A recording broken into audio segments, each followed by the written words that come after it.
Hello and welcome aboard to another episode of the Trendy Express podcast. My name is the Eli Samurai, right alongside my good friend Jacob. Today we're going to be talking about superheroes and comic books as I teased in our first episode.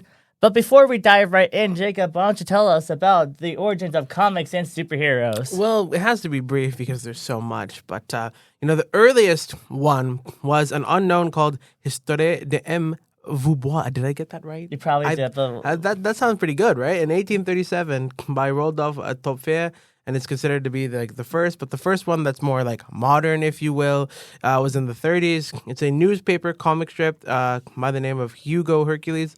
He never wore a traditional super costume in 1902, apparently, but eventually I guess he did. The Silver Age of comics started in 1956, was reimagining, superhero origins. It drove away from fantasy, made things more, realistic, Flash being Barry Allen and not Jay Garrick, although some of it was a little goofy. If you know the Batman Brave and the Bold series, it comes from the comics around that Bronze and Silver Age. It's pretty fun. Marvel started to become a big-time comic studio, however, after they changed from Timely Comics between the late 30s to 1950 and Atlas Comics from 51 to 57, so that's when they got started. The Silver Age comics continued in the 70s with some highlights, including some darker themes, and the comic codes of conduct were created to set specific rules to avoid for young kids and teens who read comics. The 80s was for indie parody comics to make profit off the superhero tropes, like Daredevil and New Teen Titans. The 90s became the decade for people to buy and collect older comic books. And it was around this time where a comic studio, former Marvel artist, started Image Comics to create violent, gritty, dark comic books to publish for general audiences like Spawn. Then in the 2000s, Marvel began their Ultimate series that was more of a modern take on things. Then in the 2010s, DC Comics launched a New 52 era and the Rebirth era for guys, like Superman, Batman, or Wonder Woman or whatever. Just a few, there's so many of them, but some iconic comic book artists are, Stan Lee, who's a, co-creator of a lot of Marvel comics, Steve Ditko, who's a co-creator with Stan Lee, Jack Kirby, who worked with both Marvel and DC, Bob Kane, who created Batman, Frank Miller, Jerry Segal and Joe Shuster, Todd McFarlane, Kevin Easton, and Peter Larlin, and there's so many more. And then some iconic superheroes include Superman, the Human Torch, Blue Beetle, Batman, Fantastic Four, Spider-Man, X-Men, Thor, the Incredible Hulk, the Punisher, Ghost Rider, Wolverine, the Spider-Man, all the Iron Man, all of them. So many.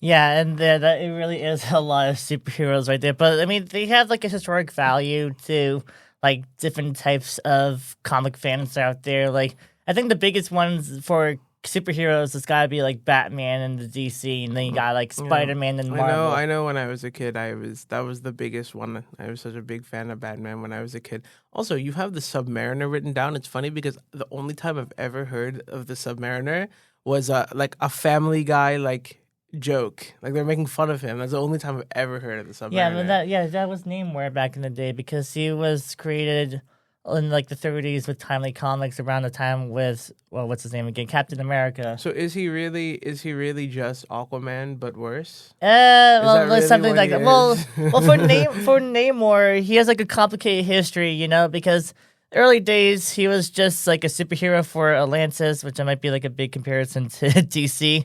And then there was like a few comic issues where he actually was like the villain. Like even recently with the Black Panther Wakanda Forever, that movie, Namor, but he's called Namor because it's like a different origin take on Namor the Submariner, but made him more a little different because I think it's more like Malaysian based than what he was from the comics. Okay. Yeah.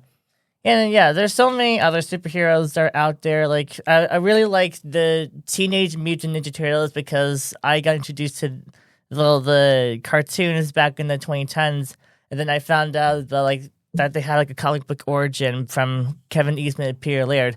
And a funny thing about the Ninja Turtles origins, it's just like a parody of Daredevil's origins because in Daredevil's origin, Matt Murdock got hit by like a chemical near his face, gone blind. And then that same canister bounced a few times, hit like a, what was it? Like it's like a jar, not like a jar, but like at pet stores they had like those like that jar thing for like pets. Yeah, I mean, I know kind of what you're talking about because Modok has this kind of like casing for his body. Like, I don't know exactly what you call it, but it's supposed to be like for me, like I like Modok interpretations that are actually like kind of like more body horror and darker. Like there are some Modok interpretations that are just like he's a silly guy with a big head, and I feel like that kind of undermines how dark his character really is. And in a similar way to how Bane in Batman, right? You know how he has a lot of interpretations that are just like, oh, big guy smashes things. He's basically like their Hulk, and it's really stupid because Bane is actually a very smart character. He figures Yeah, out he Batman's is. identity on multiple occasions in multiple different comics and games, all on his own. And I will say the way they wrote him being stupid in the Arkham series was clever, with him taking basically T1 in Origins, which was basically the precursor to what Venom was, and he overdosed on it so to the point it permanently damaged his brain. So that's why he's really stupid in the future games. Which that's a good way of writing yourself out of it because the studio that made Origins, WB Montreal, is different than Rocksteady. So they did a good job of writing themselves out of it, but you shouldn't have made him stupid to begin with. Yeah, I don't yeah. like stupid Banes, right? So that's the thing, right? That's a big reason why Arkham Origins is one of my favorite pieces of, I guess you could technically call it comic book media because it derives from a lot of comics. Just because it's probably one of my favorite like stories in any piece of comic book media. It's just such a good accumulation of everything. The way you are introduced to every villain.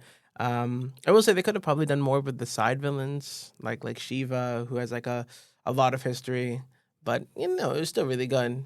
And it's certainly better than any of the more modern attempts at like that Marvel's Avengers game was not Yeah. great. Neither was that horrible Kill the Justice League Suicide Squad game. So it's definitely gotten worse. Hopefully, what's that new Lego Batman game called? The one It's that's just coming like out. Lego Batman Legacy of Dark Knight. But Yeah, the one yeah, that's basically like an Arkham Lego game. yeah. But actually going back to like the Ninja Turtles part because because that origin part that's what created the turtles in the first place, because the Ninja Turtles went right off the pages and into cartoons and movies.